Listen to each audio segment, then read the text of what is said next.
Oke, selamat datang di LPTJ Banten TV. Kita kembali lagi, teman-teman. Kali ini kita masih dengan Mr. Firman di dosen bahasa Inggris kita di LP3I. Kemarin kita masih punya PR, Pak ya, tentang setelah bahas CV, kita masih punya PR tentang interview kerja yang bahasa Inggris, karena memang di Banten sendiri banyak perusahaan yang internasional ya. Nah, mungkin teman-teman sesi kali ini jangan lupa teman-teman nonton terus sampai selesai. Ini jangan lupa subscribe juga di video ini, di like dan juga di komen video ini, karena memang dan juga share, boleh juga di share ya, karena memang ini pengalaman yang memang harus teman-teman lihat ketika interview di dalam bahasa Inggris. Nah, teman-teman, apa saja sih yang diperlukan dalam bahasa Inggris? Mungkin Pak Firman bisa menjelaskan, Pak. Oke, terima kasih Pak Rizky ya. Ini video kita tentang interview ya. Jadi setelah anak-anak LP3I membuat CV ya, kemudian dipanggil oleh pihak perusahaan. Berarti harus ada persiapan tuh, Pak ya? Harus ada persiapan. Nah, seperti ya. apa persiapan? Jadi persiapan yang pertama adalah anak-anak LP3I atau mungkin secara umum ya, harus membaca company profile. Oh, company profile atau memang perusahaannya, Pak ya? Perusahaan apa yang dipanggilnya? Ya, jadi dia harus baca company profile perusahaan yang sedang dia lamar. Dia melamar di perusahaan apa, dia harus tahu perusahaan itu menghasilkan apa produknya apa. Perusahaan itu punya cabang di mana saja. Bahkan dia juga harus tahu apa moto atau kegiatan sosial dari perusahaan itu. Oh, sampai sedetail itu, Pak ya? Karena dikhawatirkan ketika di interview nanti muncul pertanyaan-pertanyaan seperti itu. Oh, contohnya pertanyaan apa tuh, Pak? Misalnya cabang dari kami itu ada di kota mana saja. Oh, ada pertanyaan seperti itu ya. Atau misalnya apa produk yang kami hasilkan. Atau misalnya apa moto dari perusahaan kami. Oh, itu terkadang ada pertanyaan seperti itu juga. Iya, kadang kita sebagai yang mencari kerja mungkin nggak kepikiran di situ, Pak ya. Yang penting misalkan kita harus datang, terus nanti ada pertanyaan apa yang nanti dijawab di sana. Ternyata harus ada persiapan itu ya, Pak. Persiapan itu, Pak. Gitu. Jadi yang pertama harus baca company profile. Company profile, Kemudian yang kedua harus menguasai tentang posisi yang sedang dia lamar. Oh, posisi yang sedang dilamar. Contohnya seperti apa ya? Contoh misalnya dia melamar sebagai seorang akuntan. Maka dia harus tahu apa job desk seorang akuntan. Oh, berarti pekerjaan apa aja yang harus dilakukan? Dia harus tahu. Ya. Kemudian dia harus tahu juga apa skill atau kualifikasi seorang akuntan. Oh, kualifikasi juga ya. Bahkan dia harus tahu juga apa pendidikan atau pelatihan yang perlu dia ikuti untuk meningkatkan kompetensi dia. Oh, berarti selain pendidikan formal mungkin ya, Pak, yang kuliah, mungkin teman-teman ada di luar itu ya, Pak. Betul. Contohnya di pajak ada private A, private B ya, Pak ya. Itu harus juga tuh teman-teman diambil ya, Pak ya. Jadi jangan hanya puas dengan pendidikan formal saja ya, Pak. Betul. Jadi yang pertama adalah company profile, yang kedua kuasai job desk tadi, Pak ya, pekerjaan yang sedang dilamar, ya kan? Terus kemudian yang ketiga dia harus tahu tentang dunia kerja. Oh, dunia kerja, karena biasanya pihak perusahaan itu ya, walaupun misalnya menginterview fresh graduate, tapi dia ingin tahu fresh graduate ini siap tidak untuk bekerja.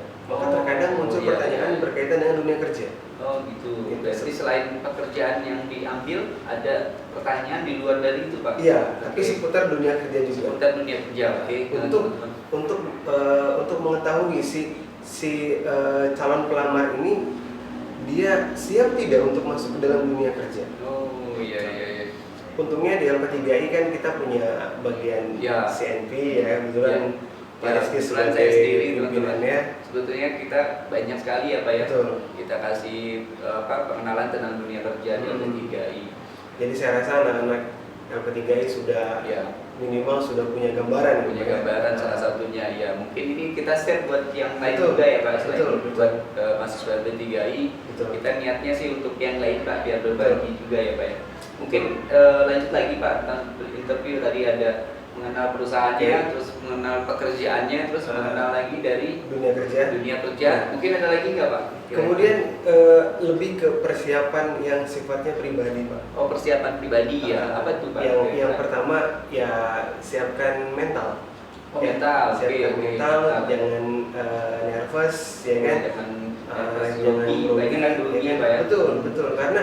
Karena gini, Pak. Mayoritas pelamar kerja itu gagal di interview bukan karena dia tidak mampu, Oh, tapi padahal karena pinter, dia Pak ya. nervous gitu. Oh, pinter ngelihat orang, Betul. orangnya atau interviewnya langsung hilang Pak Betul, pikirannya. Ya, ya. Sebetulnya si interviewer itu bertanya tentang hal yang mudah, tapi dia tidak bisa jawab bukan karena dia tidak mampu, tapi karena nervous. Iya, Karena iya. kalau orang sudah nervous, semua yang dia punya akan hilang. Oh, nervous ya. Oke, teman-teman, ini salah satu kendala ketika interview, salah satunya mental nervous Mental. tadi ya. Grogi. Nah, mungkin Pak, ada nggak triknya supaya kita nggak nervous nih ketika misalkan mau interview? Apa Ya, tuh, Pak? oke. Di dalam kajian psikologi, Pak, sebetulnya ada satu trik yang bisa kita pakai untuk menghilangkan nervous. Oh, iya. Jadi sebelum kita masuk ke dalam ruang interview, ya misalnya di dalam nomor 3, Oh, kita nomor iya, 5, Lima. ya, maka di luar ruangan kita jangan baca. Oh, ini triksnya nih teman-teman, biar gak nervous berarti jangan baca ya Pak. Jangan baca Oke. lagi, ya kita harus relax ya. Relax. Jadi belajar kemudian membaca itu malam saja. Oh, Ketika pagi berarti kita sudah malamnya ya. lepas ya kan, kita taruh buku-buku kita sudah relax, kita sudah jangan membaca lagi karena gini Pak, makin kita membaca, makin kita sadar kita tuh belum tahu apa-apa. Oh, ini teman-teman ya, jangan banyak baca ya, apalagi Jangan banyak baca ketika hari kita di interview. Oh, hari-harinya. Oke. Jadi Berarti bacanya pas malamnya Malam. nggak boleh ya? malam silahkan kalian baca, silahkan kalian perdalam kemampuan kalian, tapi ketika bangun pagi stop membaca, kita fokus ke interview Oke. saja. Nah kemudian misalnya di dalam itu nomor 3, kemudian kita nomor 6 ya, maka saran saya yang berkaitan dengan menghilangkan nervous adalah ya. coba kita berpose high power pose, Pak. Oh, high purpose. Apa tuh high purpose? High ya? power pose itu jadi kita masuk ke toilet misalnya, jadi kita tarik nafas yang panjang ya, kemudian kita berpose seolah-olah kita sudah memenangkan sesuatu. Oh, mungkin Gitu. di depan kaca mungkin. Di depan kaca boleh, atau Iya, iya. di dalam WC pun juga Oh, boleh iya, ya. iya. Jadi anggap kita sudah memenangkan sesuatu. Oh, Ya ini. kita misalnya merentangkan tangan, atau kita kalau kata orang Serang kita tolak pinggang misalnya seperti ini ya, Iya, iya, seolah-olah kita sudah menang sesuatu. Hmm. Ya kita tarik nafas yang dalam, ya kita atur nafas kita juga, ya kan, kita lakukan selama kurang lebih 1 menit. 1 menit. Oke. Nah itu bisa menghilangkan nervous kita. Nervous. Minimal jadi relax Pak. Ya jadi Dan relax, enjoy. jadi lebih enjoy juga, jadi lebih menikmati interview juga. Ya. Gitu. Jadi kalau saran saya ya sudah, jangan baca, jangan baca, main ya. HP ya, jangan Banyak pikiran. banyak intinya, pikiran Pak. juga, karena nanti malah akan membuat kita nervous. Oh, oke. Ya. Ini salah satunya teman-teman, kalau nervous sebetulnya banyak cara ya Pak ya. Ya. Mungkin tadi Pak Firman bilang masuk ke WC terus ada tarik nafas. Sebenarnya ada beberapa trik yang mungkin teman-teman nanti ada bisa cari juga di sumber lainnya. Ini mungkin ada lagi nggak Pak? Ya. Kemudian Selain nervous. biasanya orang-orang nervous itu karena dia telat, Pak. Oh, ini yang sering karena dia telat. kan Betul. diundang jam 8 pagi, baru bangun jam 8 pagi, nyampenya jam 9 tuh. Pak. Betul. Gimana tuh Pak? Ya.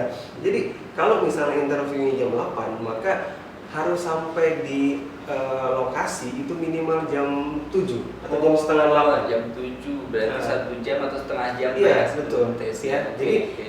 apa fungsinya supaya kita bisa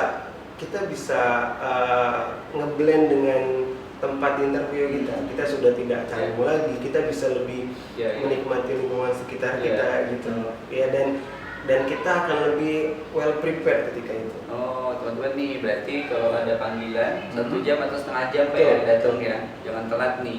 Oh berarti malamnya jangan bergadang Pak betul ya? Betul. Iya, malamnya harus jam 9, jam 10 sudah tidur Pak ya. Oke. Selain telat apalagi nih Pak kendalanya biasanya? Nervous, telat, kemudian tegang Pak. Oh, nervous sama tegang beda ya Pak? Beda. Oh. Kalau nervous kan kita grogi Pak. Kalau tegang itu kita lebih ke apa ya, tidak senyum mungkin ya, tidak kaku berarti kaku Pak ya, aja Pak ya. Betul. Yang harus kita pahami gini Pak sebetulnya. Apa tuh Pak? Interview itu bukan interogasi Pak. Oh nih teman-teman, interview itu bukan interogasi ya. Berarti interview itu apa nih Pak? Interview itu adalah percakapan lepas saja. Oh, interview adalah percakapan lepas ya. Karena gini Pak, kalau interogasi itu percakapan satu arah saja. Ya. Kayak misalnya di kantor polisi gitu. Oh, ya apa tidak gitu. Kalau interview adalah conversation atau percakapan, jadi kita harus lepas. Kita harus lepas ya, kita harus senyum juga gitu loh. Karena gini Pak, bagaimana perasaan si HRD kalau menginterview orang yang tidak pernah senyum? Oh iya. Gitu. Mungkin bosan juga kali ya Pak. Ini kok orang diam aja nih, niat kerja apa enggak gitu. Nanti pertanyaan seperti itu teman-teman. Berarti selain tadi grogi terus juga Pak, telat, teman-teman jangan juga tegang ya. Kadang sudah groginya hilang, sudah nggak telat ya tiba-tiba tegang di interview Pak ya. Betul. Makanya penting itu high purpose Pak. Oh high purpose. Jadi teman-teman searching atau cari bukunya ya Pak. Silakan. Ini untuk persiapan teman-teman supaya lebih ekstra lagi ya. Betul. Oke. Selain itu apa lagi mungkin Pak? Kalau ada sebuah artikel yang menarik Pak sebetulnya tentang job seeker juga. Oh job seeker, oke. Ada 2 hal yang paling penting dalam interview. Yang pertama harus senyum, yang kedua adalah kontak mata Pak. Oh kontak mata berarti bukan kontak batin Pak. Waduh, kontak mata atau eye contact ya kan. Oke. Itu penting Pak sebetulnya karena si HRD itu akan melihat orang ini pede atau tidak dari kontak mata. Oh, kontak mata nih teman-teman, kontak mata sering kita jarang sekali nih Pak. Betul. Kadang ketika kita ngobrol pun ya mata kemana, ini kemana gitu kan, ngomongan kemana nih. Berarti penting juga ya buat kontak mata. Kontak mata untuk menunjukkan bahwa kita adalah orang yang confident dengan jawaban kita. Kita adalah orang yang punya punya pengetahuan yang bagus juga gitu. Karena biasanya orang itu terlihat yakin atau tidak dengan jawaban dia dari kontak mata. Apakah dia mata, berani atau tidak menatap HRD? Ya. Kalau menatapnya saja nggak berani, apalagi kerja ya Pak. Oh, oke. Betul. Ya. Gitu. Jadi penting ya berarti kontak mata. Kebetulan kalau di RP3I itu ada mata kuliah job seeker. Oh, job seeker. Oke, kita punya mata kuliah job seeker ya. Di situ akan dibahas tentang sikap, attitude, manner ketika di interview. Bahkan diajarkan cara berjalan juga, cara salaman juga, bahkan cara duduk Pak. Ini menarik ya teman-teman ya. Nanti mungkin teman-teman ini khusus buat LP3I ya Pak ya. Tapi kalau misalkan ada di luar dari LP3I dan banyak komentar, nanti bisa juga kita bikin ini ya Pak, video tentang job seeker itu ya Pak, bagaimana cara ini segala macam. Bahkan mungkin bisa juga kita bikin seminarnya Pak buat umum ya. Nanti Pak Firman bersedia, nanti semakin banyak komentar, semakin banyak subscribe dan like mungkin Pak ya. Kita kalau memang tembus dan memang bagus, kita akan buka seminar. Mungkin seminarnya gratis Pak ya. Oh silakan. Ya, kita seminar gratis untuk job seeker ini ya. Oke. Mungkin ini banyak sekali nih teman-teman masukan dari Pak Firman ya. Mungkin sebenarnya kita belum masuk ke inti fokus nih Pak. Betul Pak. Fokusnya tentang pertanyaan di interview yang bahasa Inggris. Kebanyakan yang saya tahu Pak, ketika memang anak LP3I ke perusahaan itu banyak sekali yang dari user atau memang interviewnya itu adalah dari Jepang Pak langsung, atau dari Korea langsung, atau dari Jerman langsung. Jadi mereka sebetulnya gimana tuh caranya untuk menjawab itu? Ya. Nah, mungkin teman-teman untuk menjawab itu kita lihat di video selanjutnya mungkin Pak ya. Karena mungkin video ini nggak cukup durasinya. Kita akan bikin video selanjutnya tentang interview dalam bahasa Inggris. Teman-teman jangan lupa subscribe, like, sama komen. Nah, tadi komennya semakin banyak komentar, semakin banyak subscribe, semakin banyak like, kita akan buatkan seminar gratis khusus Pak ya. Job seeker. Tentang job seeker. Ini Pak Firman sendiri yang siap nih. Teman-teman, kita pun di LP3I siap menampung itu. Kita punya aula ya Pak ya. Kapasitas sekitar 60 sampai 70 orang. Bagi yang mau daftar silahkan di komentar, nanti kita akan list sama adminnya, nanti kita akan buatkan seminarnya. Oke, teman-teman lihat video kita yang